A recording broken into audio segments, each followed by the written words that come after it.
আজ আমি আপনাদেরকে দারুণ একটা মজার রেসিপি শেয়ার করব। সেই মজার রেসিপিটা না দেখলে পুরোপুরি মিস করবেন। তো দেখুন, এখানে পেঁয়াজ আছে, দুটো রসুন আছে, 2 পিস শুকনো লঙ্কা আছে, এখানে 2 রকমের সরষা আছে, আর ধনে আছে, আর দিয়ে দিচ্ছি কিছু মুগ ডাল। মুগ ডাল দিলে টেস্টি হবে তরকারিটা, তেতো লাগবে না। সর্ষের যে তরকারিটা থাকে। আর এখানে আছে কুমড়ো, আর আছে চিংড়ি মাছ। তো আমি কীভাবে রান্না করছি, রান্নাটা পুরো দেখতে থাকো, না দেখলে বুঝতে পারবেন না সম্পূর্ণ ভিডিওটা। তো এখানে আমি কড়া বসিয়ে দিয়েছি। কড়া বসানোর পর আমি দিয়ে দিলাম পরিমাণ মতো সরষের তেল। আর এই রান্নাটাতে একটু সরষের তেলটা বেশি লাগবে, কারণ মাছ, মাংস, ডিম এগুলোতে একটু বেশি তেল লাগে। তো চলো দেখতে থাকো আমি কিভাবে রান্না করছি। তো এখানে আমি তেলের উপরে দিয়ে দিলাম নুন দিলাম যাতে ছিটকে না আসে।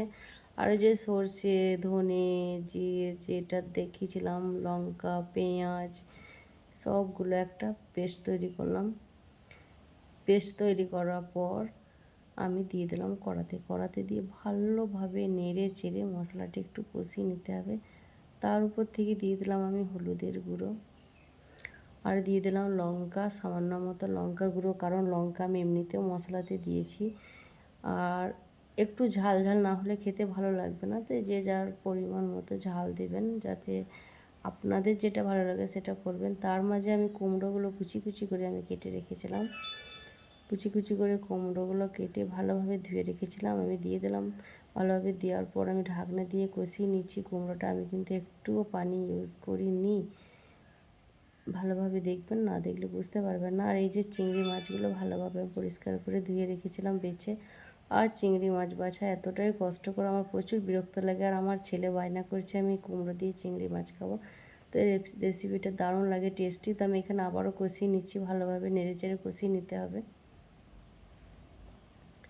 এই যে দেখুন, আমি ঢাকনা খুলে ওই 3-4 মিনিটের মতো করে নেড়ে নেড়ে এইভাবে করে কষিয়ে নেব। দেখলেই বুঝতে পারবেন। আমি কিন্তু সরি, একটা কথা বলছি, আমি একবার তুমি একবার আপনি, কিছু মনে করবে না তোমরা।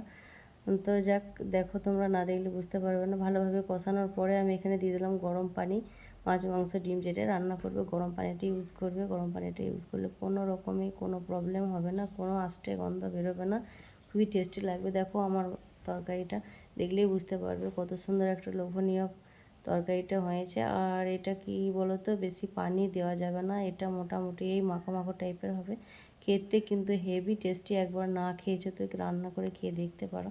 আমি একবার নুনটা চেক করে নিই কেমন হয়েছে আমার নুনটা। তো এখানে নুনটা চেক করলাম, নুনটা আমার ঠিক হয়েছে। নুনের থেকে ঝালটা বেশি হয়ে গিয়েছে আমার, আর ঝালটা না হলে খেতে ভালো লাগবে না। তো এখানে সামান্য পরিমাণে একটু মতো চিনি অ্যাড করলাম। আর নুনটা একটু কম হয়েছে বলে আমি আবারও আর একটু মতো নুন দিয়ে দিলাম।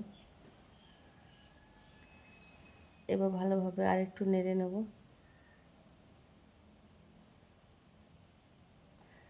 আর তোমরা কারা কারা এইভাবে এই কাঁচা কুমড়ো দিয়ে চিংড়ি মাছ রান্না করে খেতে ভালোবাসো, প্লিজ আমাকে কমেন্ট করে জানিও। জানাতে ভুলো না কিন্তু, কার কার ভালো লাগলো আমার এই রেসিপিটা, প্লিজ আমাকে জানিও। দেখো কমপ্লিট তোমরা ভিডিওটা দেখতে পাবে, তোমাদেরকে আমি ভালোভাবে দেখিয়ে দিচ্ছি।